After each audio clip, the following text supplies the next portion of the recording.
Hola a todos y a todas. En este capítulo de hoy vamos a ver la velocidad límite de caída libre, que no es más que las leyes de Newton en toda su gloria. Porque, como ya sabréis, cuando imaginad que tenemos un folio, ¿de acuerdo?, de papel, y lo dejamos caer por la ventana, pues resulta que este folio al caer va a ir haciendo una especie de zigzag y pues lo mismo tarda bastante rato hasta que toque el suelo. ¿Qué ocurre si arrugamos este papel y lo tiramos por la ventana? Repetimos el experimento, pero esta vez con el folio arrugado. Pues resulta que esto va a caer, al estar más compactado, va a caer más rápido, ¿vale? Bueno, pues vamos a ver cómo llegar a una expresión matemática para esta situación. Porque en principio este ejemplo que yo acabo de poner contradice una de las leyes de Newton. Y va a ser una de las leyes de Newton que no hemos visto en el capítulo anterior, porque esta en concreto es la ley de gravitación y la tengo guardada para cuando veamos el tema de gravedad. Entonces, bueno, voy a comentarla así un poco por encima, que esta ley de gravitación de Newton, pues lo que dice es que la fuerza gravitatoria que siente un objeto producida por otro, pues es menos una constante g, que, insisto, pues no voy a entrar a comentar mucho qué es cada cosa dentro de esta ecuación, porque ya lo veremos en el tema de gravedad. Pasaré por encima. Menos g por la masa de uno de los dos objetos que se ejercen esa fuerza, la masa del otro objeto y pues la distancia que los separa, que no sé si lo habréis visto así alguna vez, con esta distancia elevada al cubo y entonces puesto un vector radial aquí, ¿vale? Esto pues que no resulte tampoco muy raro, porque no es más que coger, esto se queda igual, y dejamos en el denominador un r cuadrado, que es el módulo de la distancia que separa dos objetos, estos dos objetos de masa m mayúscula y m minúscula, y pondremos ese radio vector dividido entre r, ¿vale? ¿Y qué es esto de aquí? Bueno, pues esto de aquí nosotros ya hemos visto en los capítulos de coordenadas polares y esféricas, pues que es el vector unitario r, ¿vale? El que apunta en la dirección radial. Vale, entonces esta ecuación pues queda como menos g, m mayúscula, m minúscula, entre r al cuadrado por este vector unitario. ¿Qué quiere decir esto? Pues que la fuerza gravitatoria tiene simetría esférica, ¿vale? No va a ser más que eso, ¿qué? Pues la Tierra, la fuerza de la gravedad que ejerce sobre objetos que estén a una distancia de ella, pues va a ser siempre una fuerza central porque esta fuerza apunta hacia el centro de la Tierra y pues cada objeto de estos que he dibujado pues sentirá una fuerza gravitatoria con una magnitud dada y pues cada una de esas magnitudes irá multiplicada por el vector unitario en la dirección radial.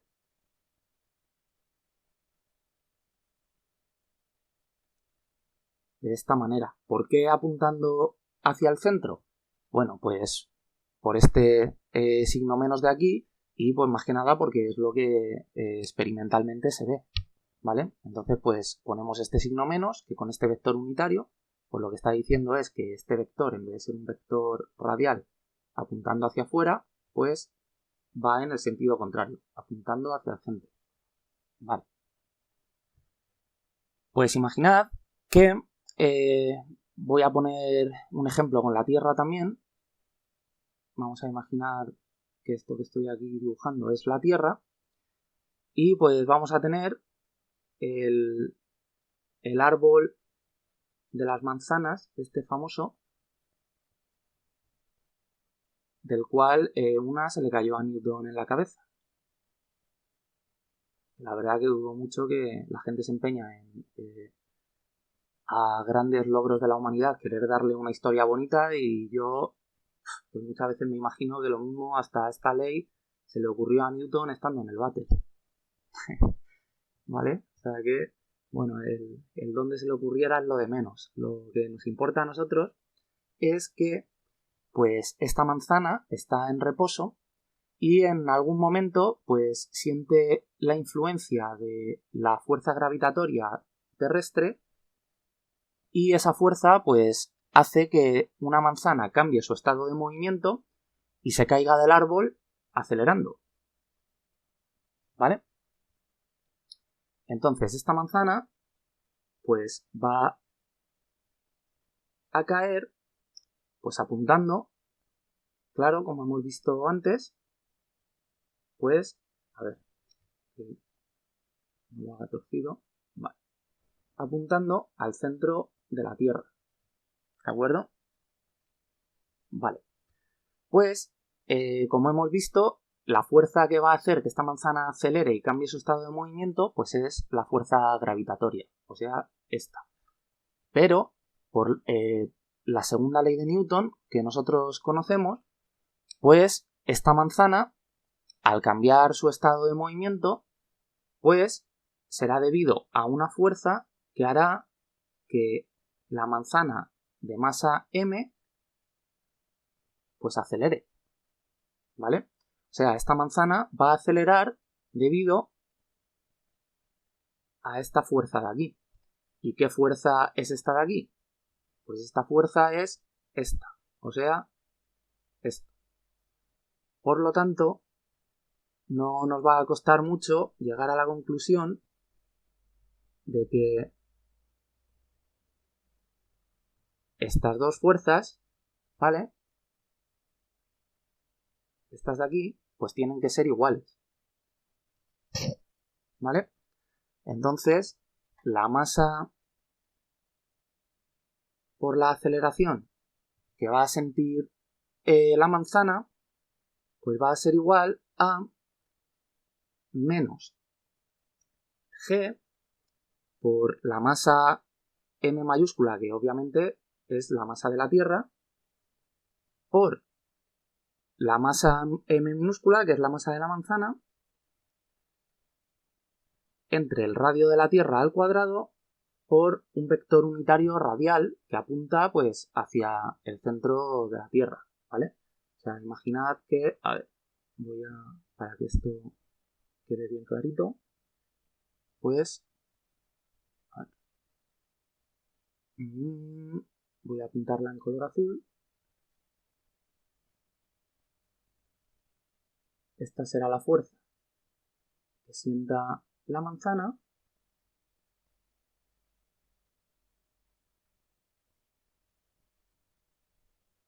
en módulo, y la dirección pues la dará este vector unitario, el menos r. Vale. A ver, pues ¿por dónde iba? Sí. Esta distancia, el radio de la Tierra, pues sí. ¿Por qué? Porque estos, o sea, son unos números tan grandes, la masa de la Tierra, por ejemplo, que esta distancia, que en realidad, verdaderamente, es esta de aquí, a ver, esta distancia es r, ¿vale? Y la distancia que teníamos que contar, pues es r más la distancia hasta la manzana, ¿vale? Lo que pasa que el aportar esta distancia extra desde la superficie de la Tierra hasta la manzana, que podrán ser aproximadamente pues lo que tenga el árbol de altura, ¿vale? Pues 2 metros más o menos, pues va a ser irrelevante añadirle 2 metros al radio de la Tierra, ¿vale? Entonces, pues para poner ejemplos así fáciles, pues no lo ponemos, ¿de acuerdo? Porque estos 2 metros van a añadir cambios al resultado de la fuerza, imagino que más o menos pues a partir del tercer decimal o cuarto por lo menos. Entonces es irrelevante, ¿de acuerdo? Muy bien. Pues, ¿qué es lo que ocurre aquí una vez tenemos esta ecuación? Pues que resulta que de las dos masas que aparecen aquí en este lado, la masa con M mayúscula es la masa de la Tierra y esta masa, ¿vale? Va a ser la masa que cree el campo gravitatorio. Muy bien. Y esta masa en minúscula, que es la masa de la manzana, ¿vale? Pues, ¿qué es lo que va a ser? Pues los campos, que es un concepto que pues vamos a ver pero no, en este curso de física, pero no muy en profundidad, pues los campos son objetos abstractos, ¿vale? Es una propiedad del espacio-tiempo a la cual son sensibles algunas partículas, ¿de acuerdo? Entonces, ¿qué es lo que hace sensible a un objeto al campo gravitatorio? Pues lo que le hace sensible es tener masa, ¿vale? El que un cuerpo posea masa le dota de esa sensibilidad al campo gravitatorio. Eso visto por lo que sabemos ahora en Newton. Ya veremos en relatividad que en realidad es la energía, ¿vale? Pero aquí de momento nosotros no sabemos nada de relatividad y pues lo que hemos observado es que lo que hace a los cuerpos caer es la propiedad de la masa. Bueno, pues entonces esta masa lo que se va a llamar es la masa gravitatoria o carga gravitatoria. Porque, como digo, pues va a ser la masa, la carga que sea sensible al campo gravitatorio. ¿De acuerdo? Igual que lo que hace sensible al campo eléctrico a una partícula es su carga eléctrica, ¿vale? Lo que pasa es, claro, comúnmente estamos en la vida cotidiana, pues las únicas cargas de las que hemos oído hablar, todo el mundo, me refiero, gente que no ha estudiado esta carrera, u otras de ingeniería, pues son las cargas eléctricas. Pero carga es todo aquello que dé sensibilidad a un campo, ¿vale? En física, pues existe, pues como ya estáis viendo, la carga gravitatoria, lo que pasa que se le llama masa, y pues hay otros campos que tienen sus cargas, ¿vale? Que son, repito otra vez, lo que hace que esa partícula sea sensible a ese campo, ¿vale? Y ¿qué tenemos al otro lado del igual? Pues tenemos esta masa M, que es la masa de la manzana, y que es la masa inercial, ¿de acuerdo? ¿Qué era la masa inercial? Bueno, ya vimos en el capítulo pasado que la masa inercial, o simplemente la masa, ¿de acuerdo?, es la resistencia que ofrece un cuerpo a cambiar su estado de movimiento, ¿vale? Cuanto a más masa tenga, pues más resistencia opondrá a que para una misma fuerza acelere de una u otra manera. Vale, pues resulta que experimentalmente y numéricamente, claro, la masa inercial y la masa gravitatoria o la carga gravitatoria pues son el mismo número, ¿vale?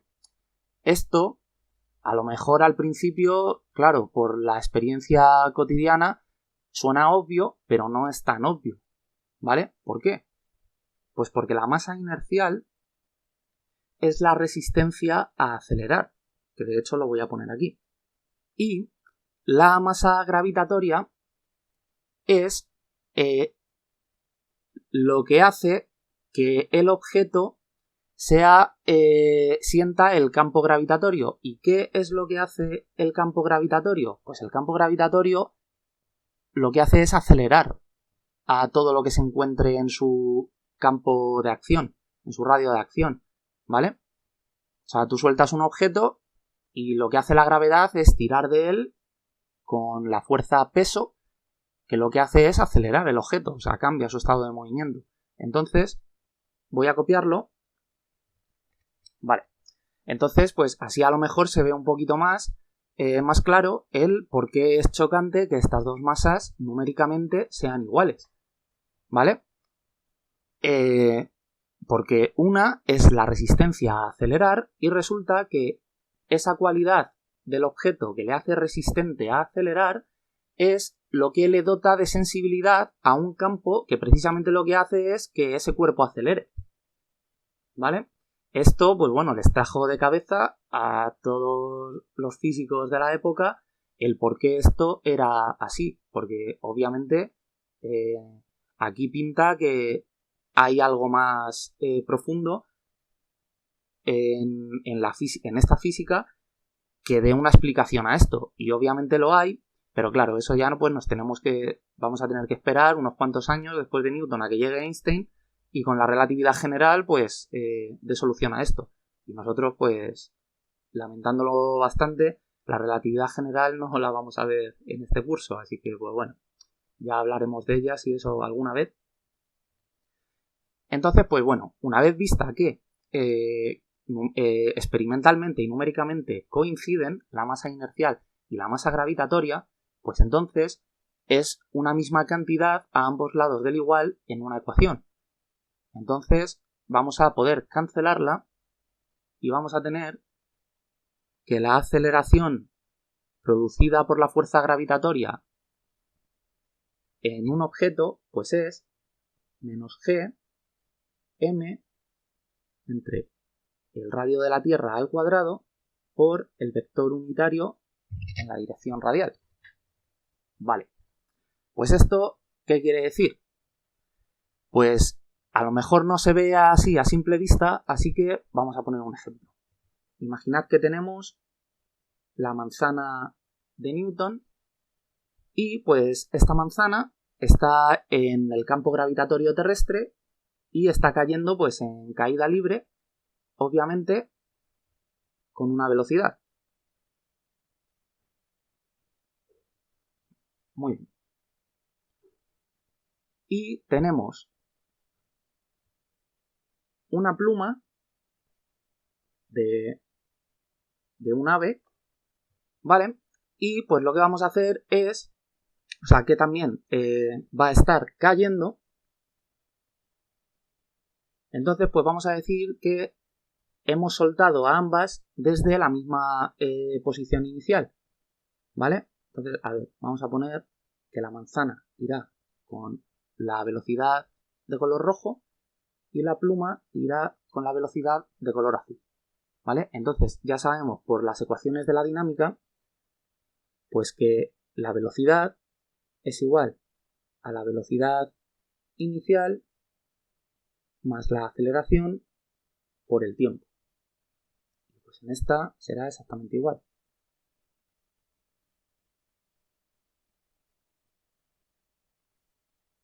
Vale, pues si las hemos soltado nosotros desde la misma posición, el soltarlas implica pues que la velocidad inicial es 0, ¿vale?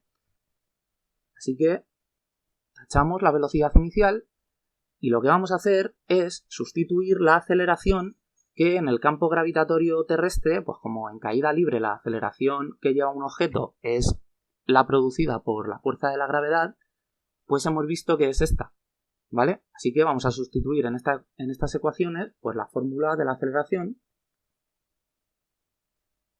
Entonces A es menos Gm entre R al cuadrado por el tiempo, por este vector unitario, y la velocidad de la pluma pues es exactamente igual.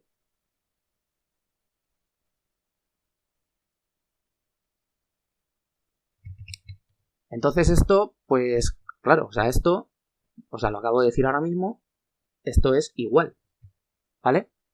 ¿Qué quiere decir? Que soltando, por ejemplo, desde una misma altura, desde un edificio, ¿vale? La manzana y la pluma, ambas van a caer con la misma aceleración y, pues, por consiguiente, con la misma velocidad. Llevarán, la velocidad irá cambiando, pero irá cambiando al mismo ritmo, ¿de acuerdo? Eso lo que va a dar lugar es que todo el rato, estos objetos van a caer manteniendo la distancia entre ellos constante, ¿vale? O hablando más en cristiano, que cae igual dos cosas que soltemos desde la misma altura independientemente de lo que pesen. Si soltamos un elefante o soltamos una pluma, pues van a caer exactamente al mismo tiempo, porque en estas ecuaciones de aquí, la masa de la pluma y la masa de la manzana no aparecen, ¿de acuerdo? La única masa que aparece es la masa de la Tierra, ¿vale? No depende de la masa del objeto que cae, ¿de acuerdo? Entonces, claro, esto, pues obviamente, entra en contradicción con el ejemplo que he puesto al principio del vídeo de el folio cayendo haciendo un zigzag, ¿vale? O si arrugamos el folio, pues que cae como caen todos los objetos, ¿de acuerdo?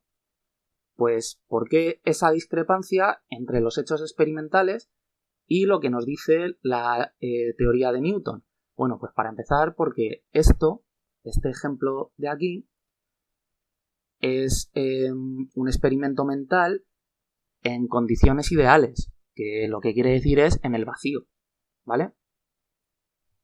Estamos contando con que en el espacio donde estamos tirando la manzana y la pluma es el vacío, que obviamente es una situación muy distinta de cuando nosotros tiramos algo desde nuestra ventana o desde un árbol.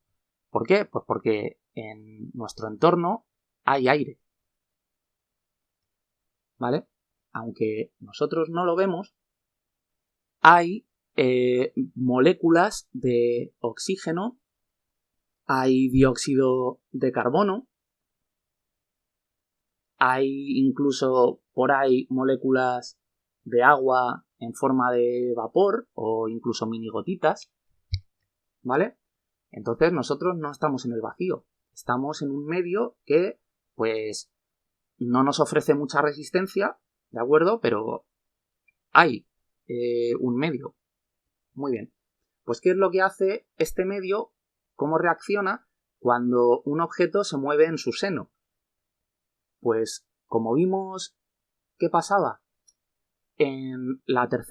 cuando demostramos la tercera ley de Newton en el capítulo anterior, cuando un cuerpo entra en contacto con otro, pues se manifiesta la tercera ley de Newton con una fuerza de reacción del segundo objeto a la acción de entrar en contacto del primero con él, ¿vale? Entonces, aquí lo que ocurre es que, bueno, estos objetos, pues en realidad no son un sistema inercial porque están acelerando por estar en el campo gravitatorio de la Tierra, entonces es un sistema no inercial, pero más o menos podemos intuir que, pues igual que las pelotas de billar que vimos, cuando venía una y chocaba con la otra, ¿vale? Chocaban las dos y lo siguiente que pasaba es que una se quedaba quieta y la otra absorbía el momento lineal de la primera. ¿Vale? Pues esto va a pasar exactamente lo mismo, que cuando un objeto cayendo en el medio, o sea, esté cayendo en el medio, al estar en contacto con las partículas de ese medio, pues esas partículas van a llevarse parte del momento lineal del objeto. Lo único que, ¿qué es lo que ocurre aquí? Pues que el momento lineal del objeto no es constante, ¿vale? ¿Por qué? Pues porque el momento lineal es a estas ecuaciones de aquí multiplicar por la masa, ¿vale? Entonces, pues ya vemos que aquí depende del tiempo. Entonces no va a ser constante. Pero lo que va a ocasionar es que esas partículas de aire, al llevarse parte del momento lineal de este folio de papel que está cayendo, ¿vale? Le van a restar velocidad, pero no va a producirse ese efecto neto. ¿Por qué? Porque aunque se lleven parte de su momento lineal estas moléculas y salgan, pues por ejemplo, ha chocado con esta de aquí y pues se ha llevado parte del momento lineal del folio y esta molécula pues ha salido disparada con ese momento lineal que ha ganado, ¿de acuerdo? Pero, ¿qué es lo que ocurre? Que aunque el folio pierda un poquito de momento, al segundo siguiente, aunque haya perdido un poquito de velocidad, va a volver a ganar más velocidad, ¿vale? Y el efecto neto es que, aunque haya perdido un poquito de momento, el objeto sigue acelerando. Este objeto sigue teniendo un peso, sigue cayendo aceleradamente, con una aceleración, con esta aceleración de aquí, ¿vale? Que pues caerá con la fuerza peso. Pero al irse llevando estas moléculas parte del momento, lo que van a hacer es que va a aumentar a un ritmo distinto, ¿vale? O sea, como digo, cada segundo pues va a ir ganando más velocidad, pero lo va a hacer a un ritmo distinto, porque siempre va a haber que restarle esa velocidad que se lleven las partículas de alrededor con las que interacciona al entrar en contacto. Eso lo que va a provocar, se va a producir una aceleración, una fuerza en sentido contrario que va a contrarrestar al peso. Esta fuerza pues es una fuerza de rozamiento, que llamamos, ¿vale?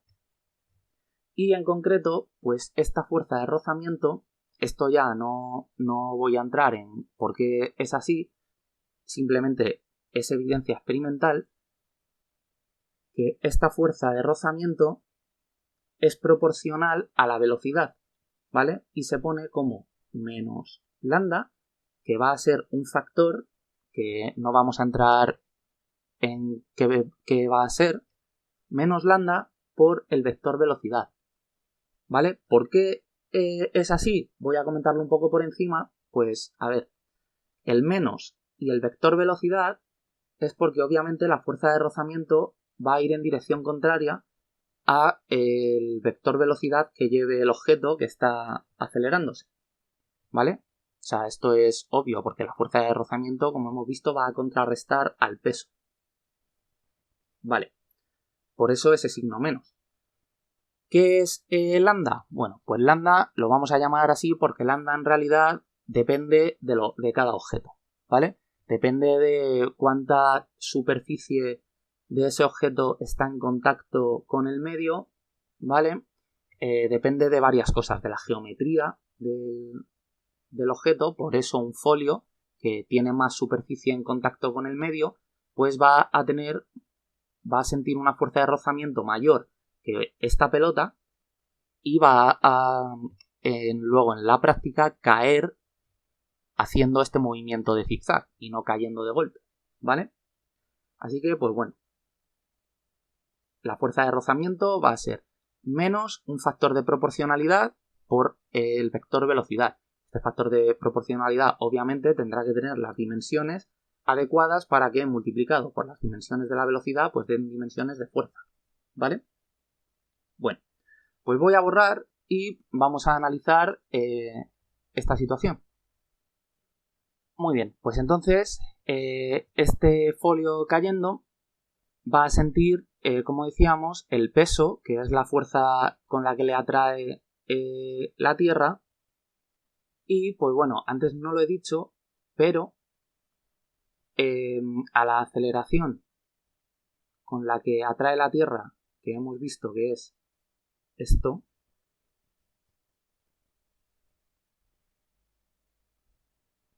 ¿de acuerdo? A esto, a este vector aceleración, se le llama G, ¿vale? De gravedad.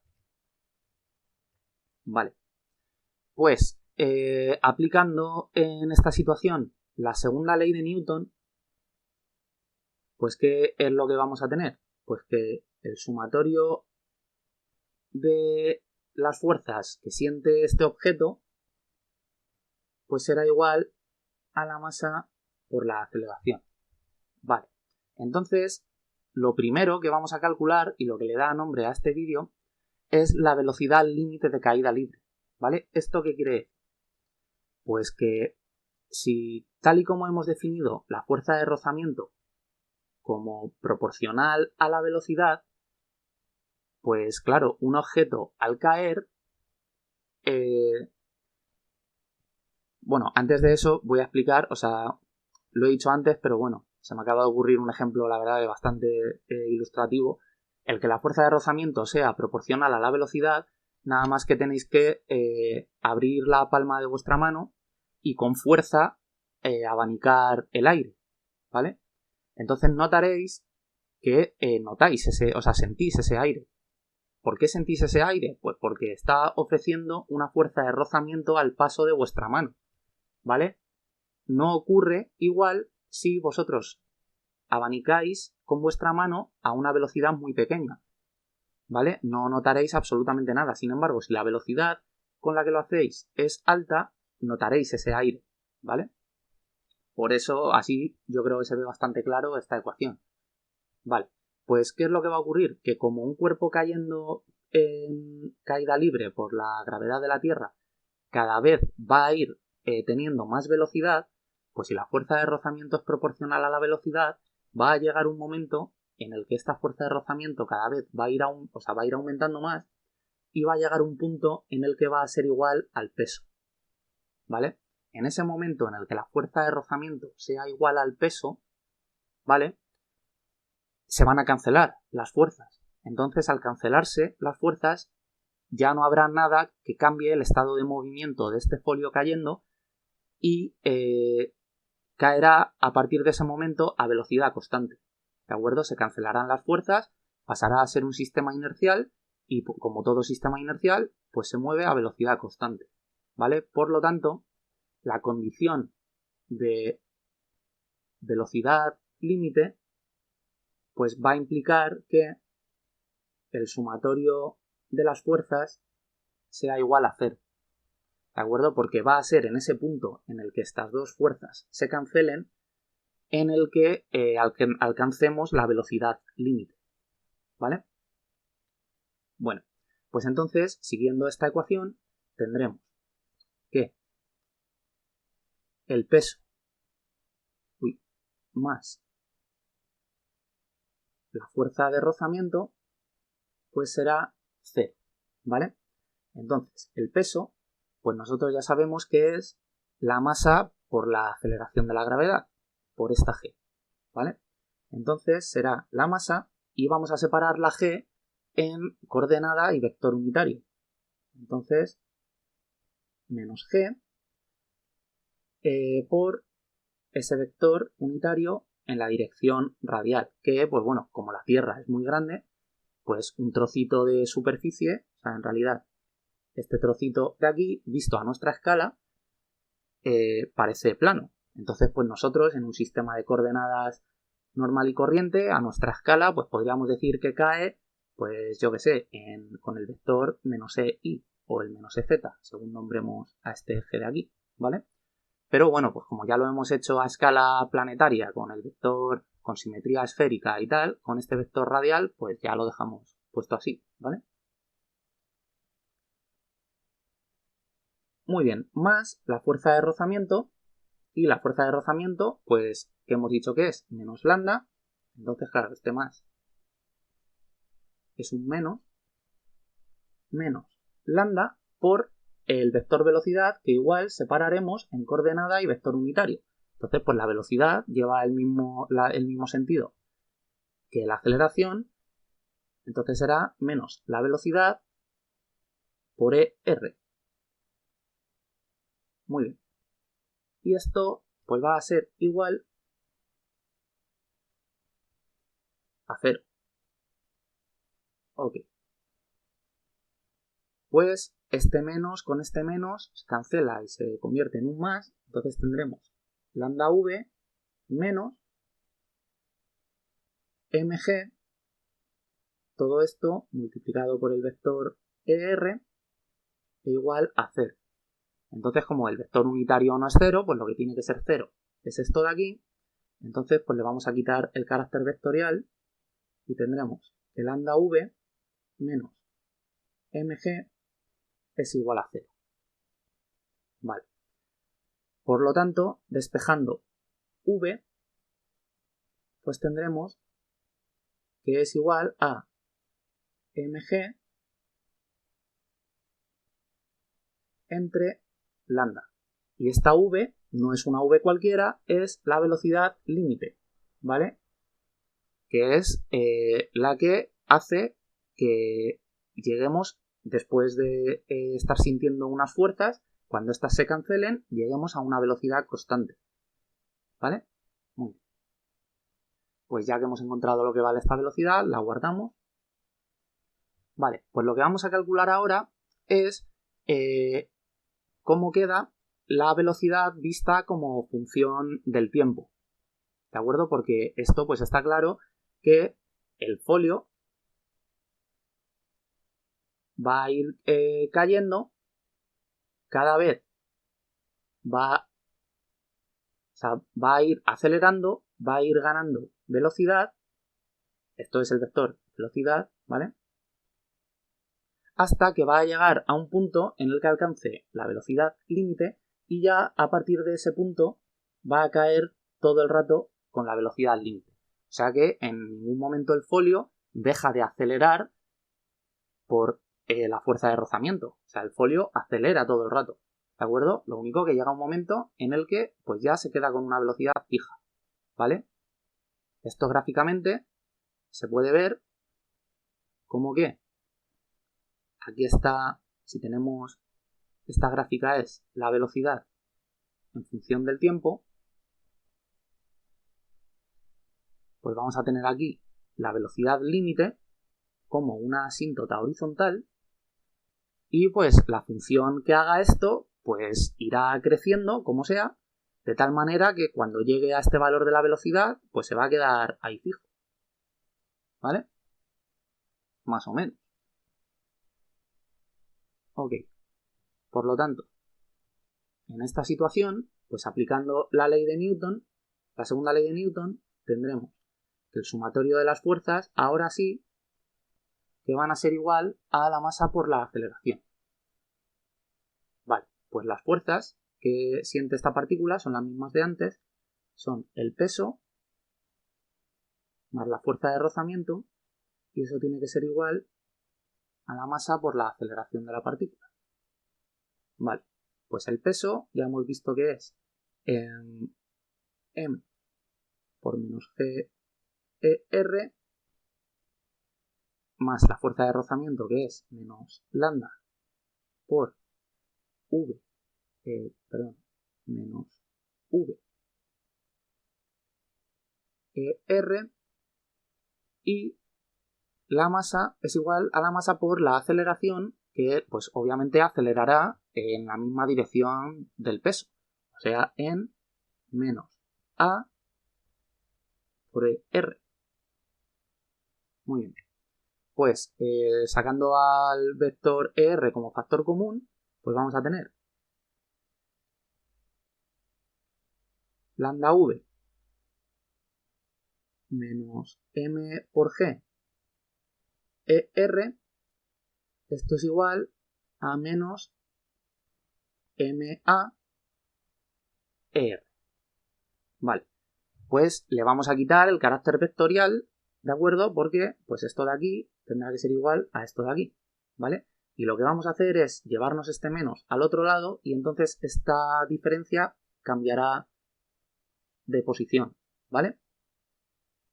Entonces tendremos que mg menos lambda v pues es igual a ma. Vale, pues vamos a dividir a ambos lados del igual por la masa. Entonces tendremos que g menos lambda v entre la masa es igual a la aceleración. Ok. Entonces vamos a poner ahora primero la aceleración.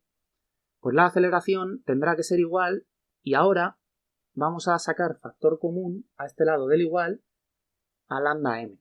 ¿Por qué? Pues porque va a hacer que la ecuación se quede de una forma muy interesante. Vamos a tener lambda m que hemos sacado factor común, entonces, pues si la m la hemos sacado dividiendo, tendremos que multiplicarla a la g,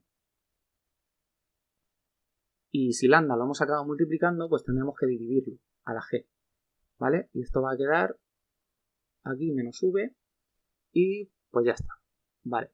Entonces, ¿qué ocurre? Pues que esto de aquí es la velocidad límite, ¿de acuerdo? Por lo tanto, ahora en vez de llamarlo mg entre lambda, pues lo vamos a llamar pues velocidad límite. Para eso le hemos dado un nombre. Entonces tendremos que la aceleración es lambda entre m por la velocidad límite menos la velocidad que lleva el objeto. Vale. Pues ahora la aceleración la vamos a poner como lo que es la derivada de la velocidad en módulo respecto al tiempo, y esto pues va a seguir siendo igual a lambda m velocidad límite menos la velocidad. Muy bien. Y ahora vamos a hacer algo muy interesante, que es despejar de esta manera. Vamos a tener dv entre velocidad límite menos la velocidad, y esto va a ser igual a lambda m por dt.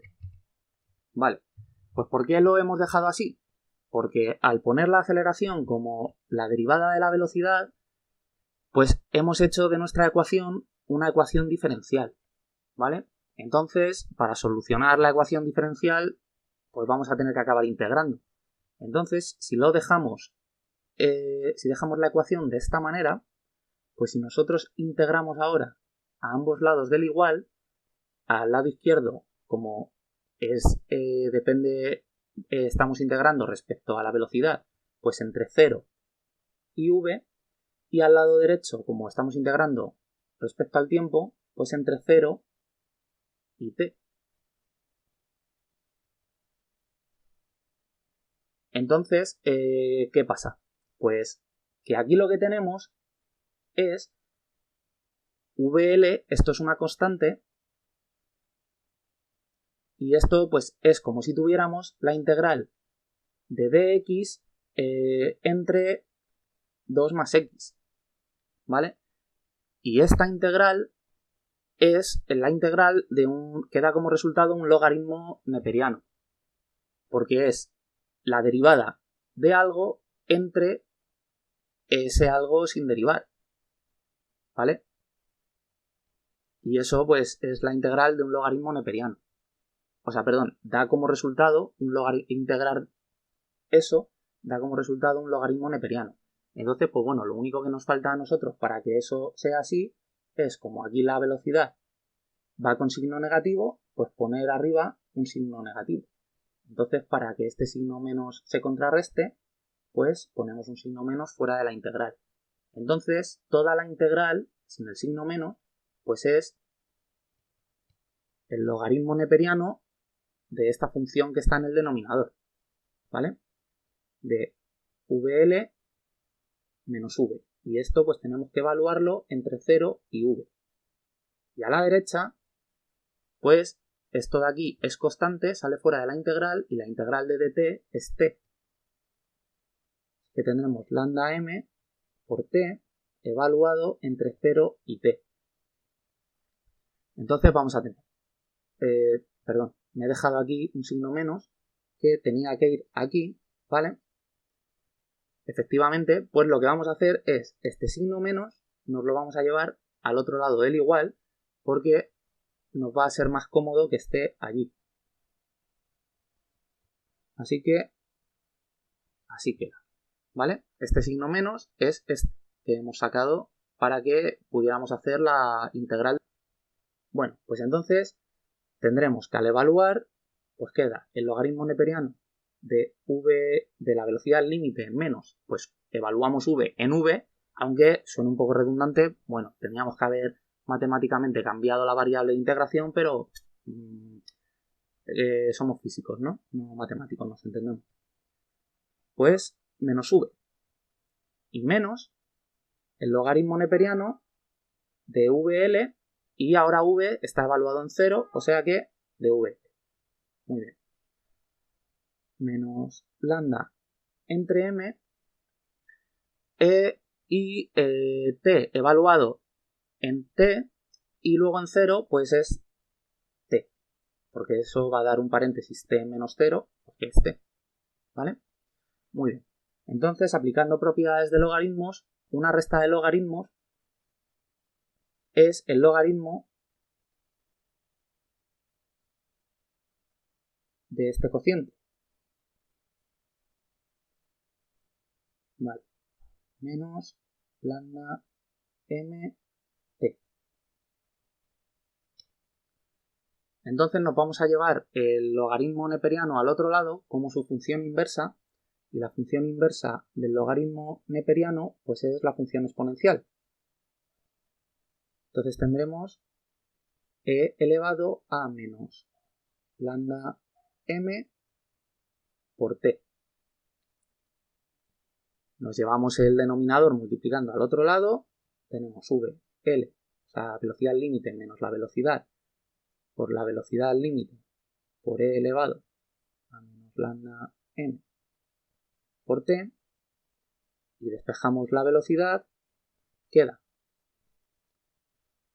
velocidad límite menos velocidad límite por e elevado a esta historia de aquí, y sacando factor común a la velocidad límite, pues nos queda que la velocidad va a ser igual a la velocidad límite por 1 menos e elevado a esta historia.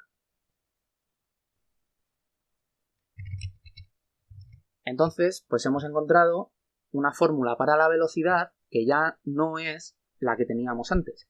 Que si recordáis, pues habíamos puesto que la velocidad era, a ver que me acuerde, habíamos puesto, sí, menos gm entre r al cuadrado por t er, ¿vale? Bueno, esto si le damos carácter vectorial, pues ponemos el vector aquí er y fuera.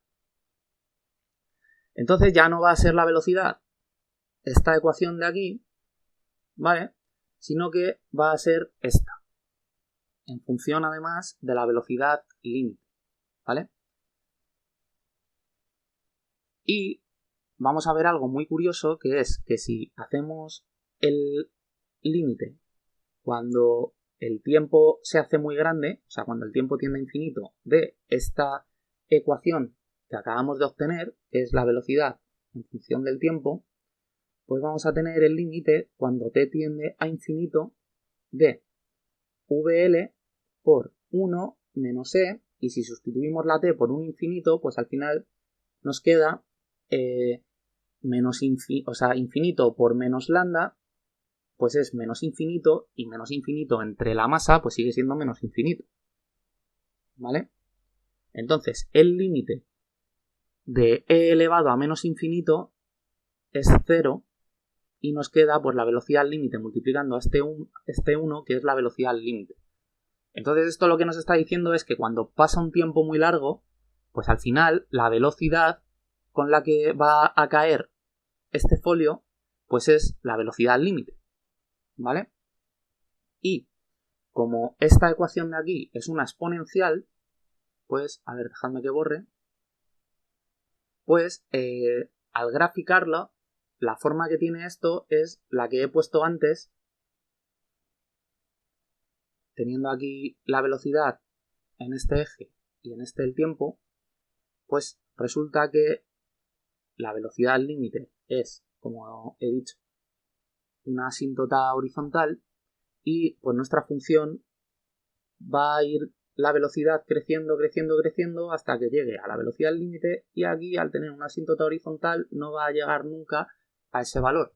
O sea, se va a ir aproximando infinitamente sin llegar a tomarlo nunca. ¿Vale? Entonces, pues como veis, la velocidad y la velocidad límite, aunque en las ecuaciones de Newton